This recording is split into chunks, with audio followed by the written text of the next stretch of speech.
በዋሽንግተን ዲሲ የሚገኙ የፖሊሲ አውጪዎች ኮሪደር በአዲስ አሳሳቢና ታሪካዊ በሆነ የፖሊሲ ውሳኔ ተናውጧል። የፕሬዝዳንት ዶናልድ ትራምፕ መንግስት በንግድና በቱሪዝም ቪዛ አሜሪካ ገብተው ጥገኝነት የጠየቁ እስከ 2000 የሚደርሱ የውጭ ሀገር ዜጎችን ቪዛ ለመሰረዝ ዝግጅቱን ማጠናቀቁ ተሰምቷል። ይህ ውሳኔ ከጸደቀና ሙሉ በሙሉ ወደ ተግባር ከተቀየረ በአሜሪካ የኢሚግሬሽንና የዲፕሎማሲ ታሪክ ውስጥ ትልቁና የመጀመሪያው ከፍተኛ ቁጥር ያለው የቪዛ መሰረዝ እርምጃ ሆኖ እንደሚመዘገብ ተገልጿል። ይህ እርምጃ በሺዎች የሚቆጠሩ ሰዎችን ዕጣ ፈንታ የሚወስን ከመሆኑም በላይ በዓለም ዙሪያ የሚገኙ ተጓዦችን፣ የንግድ ሰዎችንና የሰብአዊ መብት ተሟጋቾችን ትኩረት የሳበ ጉዳይ ሆኗል።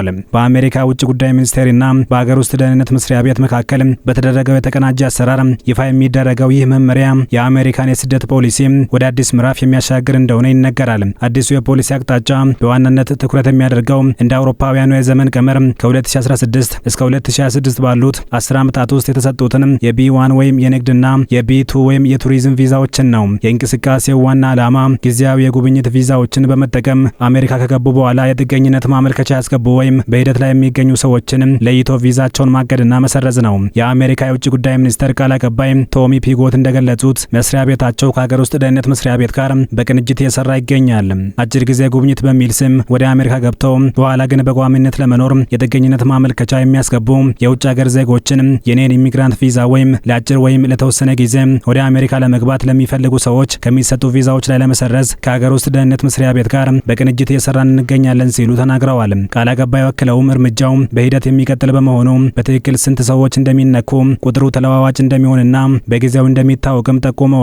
ይህ ማለትም ውሳኔው በአንድ ጀንበር የሚያበቃ ሳይሆን ለወራት የሚዘልቅ ሰፊ የመረጃ ፍተሻና የቪዛ ስረዛ ሂደት ይሆናል። የውጭ ጉዳይ ሚኒስቴር ባለስልጣን ክሪስቶፈር ላንዳው በኤክስ ማህበራዊ ትስስር ገጻቸው ላይ ባስተላለፉት መልእክት የጉብኝትና የንግድ ቪዛዎችን ተጠቅመው አሜሪካ በመግባት የጥገኝነት ጥያቄ የሚያቀርቡ ሰዎችንም አጥብቀው ተችተዋል።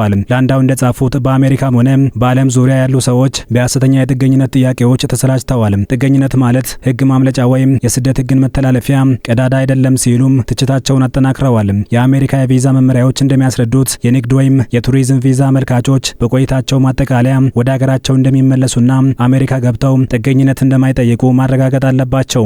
አመልካቾች በኤምባሲዎች በሚደረጉ ቃለ መጠይቆች ወቅት ወደ ሀገራቸው የሚመልሳቸው በቂ ማህበራዊና ምጣኔ ሀብታዊ ትስስር እንዳላቸው ማስረዳት ይጠበቅባቸዋል። ሆኖም አሁን ያለው መንግስት ይህ አሰራር በስፋት ትክክለኛ ባልሆነ መንገድ የተሰራበት ነው የሚል ጽኑ ወቀሳ ያቀረበበት ነው። ይህ እርምጃ በሺዎች የሚቆጠሩ ሰዎችን ህይወትና የህጋዊነት ሁኔታ የሚያወሳስብ ቢሆንም የታገዱ ሰዎችን በአስቸኳይ ከሀገር ማስወጣትን አያስከትልም። የአሜሪካ ባለስልጣናት እንደገለጹት የጥገኝነት ጉዳያቸው በሂደት ላይ ያለ ሰዎች የጉብኝት ወይም የንግድ ተጓዥነታቸው ተሰርዞ ወደ ሌላ የህግ ምድብ የሚዛወሩ ይሆናል።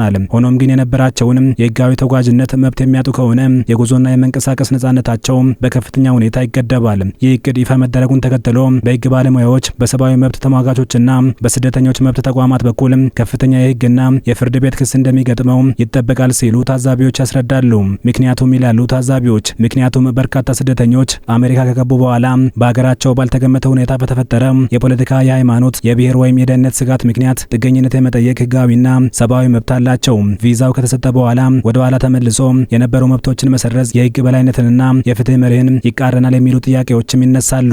የቪዛ ስረዛው የጥገኝነት ጥያቄዎችን መዝገብ ይበልጥ ውስብስብ የሚያደርገው በመሆኑ በሺዎች የሚቆጠሩ አዳዲስ ቅሬታዎች ወደ ህግ ፍርድ ቤቶች እንዲጎርፉ ማድረጉም አይቀሬ ነው። በፕሬዝዳንት ትራምፕ ሁለተኛ የስልጣን ዘመን የአሜሪካ የቪዛና የስደት ፖሊሲዎች በከፍተኛ ሁኔታ እየጠበቡና እየጠነከሩ መጥተዋል። አገዛዙ ድንበርን ከማጥበቅ ባሻገር በህጋዊ መንገድ የሚደረጉ የጉዞና የስደት መንገዶችንም በስፋት እየገደበ ይገኛል። ባለፉት 18 ወራት ውስጥ ብቻ የሀገሪቱ የውጭ ጉዳይ ሚኒስቴር የወንጀል ጥርጣሬ ካለባቸው እስከ አሜሪካ የውጭ ፖሊሲዎች ላይ በተለይም በመካከለኛው ምስራቅ ጉዳይ ከፍተኛ የተቃውሞ አስተያየት የሰጡ ሰዎችን ጨምሮ የ175,000 ሰዎችን ቪዛ ሰርዟል። አመልካቾች የማህበራዊ ሚዲያ ታሪካቸውን እንዲያቀርቡ ማድረግ፣ ከፍተኛ የዋስትና ገንዘብ መጠየቅና የትንብር ክፍያዎችን ማሳደግ ተግባራዊ ሆነዋል። በነፍሰ ጡር ሴቶች የሚደረጉ የቪዛ ጉዞዎችን የመክታትና በመወለድ የሚገኝ ዜግነትን የመሰረዝ ጥረቶችን ቢደረጉም በፍርድ ቤቶችና በጠቅላይ ፍርድ ቤት መሰናክል ገጥሟቸዋል። ከተወሰኑ ሀገራት የሚመጡ ዜጎች ቪዛ እንዳያገኙ የሚከለክሉ አዳዲስ ደንቦችና መመሪያዎች በተደጋጋሚ የወጡ ሲሆን ይህም የበርካቶችን የጉዞ እድል ጠባብ አድርጎታል። የውጭ ጉዳይ ሚኒስቴር ያገኛቸው ሰነዶች እንደሚያመላክቱት የቢ1 እና የቢ2 የቪዛ ባለቤቶች ፍተሻ የተጀመረው ከአሜሪካ የዜግነትና የኢሚግሬሽን አገልግሎት ጋር መረጃ ከተለዋወጡ በኋላ ነው። ይህም ማለት የጥገኝነት ጥያቄ ያቀረቡ ሰዎች መረጃ በቀጥታ ለቪዛ ሰጪው አካል እንዲደርስ ተደርጓል። ቀደም ሲል በኢሚግሬሽን መስሪያ ቤቱ ቤቱና በውጭ ጉዳይ ሚኒስቴር መካከል የነበረው የመረጃ ልውውጥ ውስን የነበረ ቢሆንም አሁን ግን በሁለቱ መስሪያ ቤቶች መካከል የተፈጠረው ዲጂታል ቅንጅት መረጃዎች በፍጥነት እንዲለዋወጡና የቪዛ ስረዛው ውጤታማ እንዲሆን አድርጎታል ሲሉ ተንታኞች ያስረዳሉ።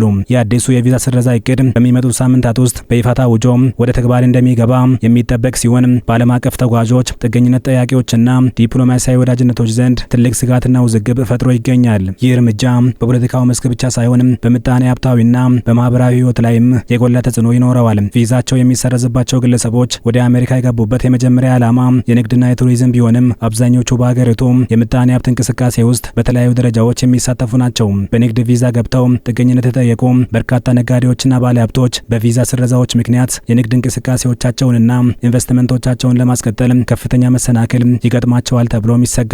የባንክ ሂሳቦቻቸውን ማንቀሳቀስና የህግ ውሎችን መፈረም አደጋ ላይ ሊወድቅ ይችላል። በቤቱ ቪዛ ዘመዶቻቸውን ለመጠየቅ መጥተው በሀገራቸው በተፈጠረ ጦርነት ወይም ችግር ምክንያት መመለስ ያልቻሉ ሰዎች ከቤተሰቦቻቸው ጋር ያላቸው ህጋዊ ግንኙነትና የመኖሪያ ፍቃድ ጥያቄም አደጋ ላይ ይወድቃል። የቪዛ መሰረዝ የጥገኝነት ጥያቄያቸው በሂደት ላይ ያለ የሚያገኙትን የስራ ፍቃድና የመንጃ ፍቃድ አሰጣጥ ሂደት ላይም አሉታዊ ጥላ ማሳደሩ አይቀሬ ነው። የአሜሪካ የውጭ ጉዳይ ሚኒስቴር ይህንን ውሳኔ ማዘጋጀቱ ከተሰማ ጀምሮ የበርካታ ሀገራት መንግስታትና ዲፕሎማቶች ሁኔታውን በቅርበት የተከታተሉ መሆናቸውም የተነገረ ነው። በተለይም ከላቲን አሜሪካ፣ ከአፍሪካ፣ ከኤስያና ከካሪቢያን ሀገራት የሚመጡ ዜጎች በዚህ ውሳኔ በከፍተኛ ሁኔታ እንደሚጎዱ ይገመታል። ዲፕሎማሲያዊ ምንጮች እንደሚያሳዩት ይህ እርምጃ አሜሪካ ከሌሎች ሀገራት ጋር ያላትን የሁለትዮሽ የቪዛ ስምምነቶችና የስደተኞች መብት አያያዝ ፕሮቶኮሎችን ጥያቄ ውስጥ ሊከተው ይችላል። በርካታ ሀገራት ዜጎቻቸው በህጋዊ መንገድ ቪዛ አግኝተው ከገቡ በኋላ መብታቸው እንዲህ ባለው አጠቃላይ መመሪያ መገደቡ አሳሳቢ መሆኑን በመግለጽ ላይ ናቸው። ይህ ደግሞ አሜሪካ ከወዳጅ ሀገራት ጋር ያላትን ዲፕሎማሲያዊ ግንኙነት ሊያቀዘቅዘው ይችላል ተብሎ ይታመናል። የኢሚግሬሽን ህግ ባለሙያዎች እንደሚሉት አሁን ባለው ሁኔታ ጥገኝነት ጠያቂዎች የህግ አማካሪዎችን ማነጋገርና የጉዳያቸውን ሁኔታ በጥንቃቄ መከታተል ይኖርባቸዋል። ቪዛው ቢሰረዝም እንኳ የጥገኝነት ጥያቄው በኢሚግሬሽን ፍርድ ቤት በኩል መታየቱ ስለማይቀር ግለሰቦች የጥገኝነት ማመልከቻቸውን በበቂ ማስረጃ ማጠናከር እንዳለባቸው ይመክራሉ። ባለሙያዎች እንደሚያስረዱት የቪዛ ስረዛው ማለት ወዲያውኑ ሀገርን ለቆ መውጣት ማለት እንዳልሆነ ተረድቶ የህግ ሂደቱን በአግባቡ መከታተልና የሚያስፈልጉ ሰነዶችን አዘጋጅቶ መጠበቅ አስፈላጊ ነው። ይህ በአሜሪካ ታሪክ ታይቶ የማይታወቅ የቪዛ መሰረዝ እቅድ የአገዛዙን ጥብቅ የስደት ፖሊሲ የሚያንጸባርቅና በሺዎች የሚቆጠሩ ሰዎችን ዕጣ ፈንታ የሚወስን አከራካሪ ጉዳይ ሆኖ ቀጥሏል። በአንድ በኩል አገዛዙ የሀገሪቱን የህግ የበላይነት ማስከበርና የቪዛ አሰራር መጣስን ማስቆም ዓላማዬ ነው ሲል፣ በሌላ በኩል ደግሞ የሰብአዊ መብት ተሟጋቾች ውሳኔው እውነተኛ ተበዳዮችንና ተፈናቃዮችን ለአደጋ የሚያጋልጥ ነው በማለት ይሞግታሉ። በሚቀጥሉት ሳምንታት የውጭ ጉዳይ ሚኒስቴር ውሳኔውን በይፋ ሲያጸድቅ የሚነሱት የህግ ክሶችና የህዝብ አስተያየቶች የዚህን ፖሊሲ ቀጣይነትና አፈጻጸም እንዴት እንደሚወስኑት የሚታይ ይሆናል።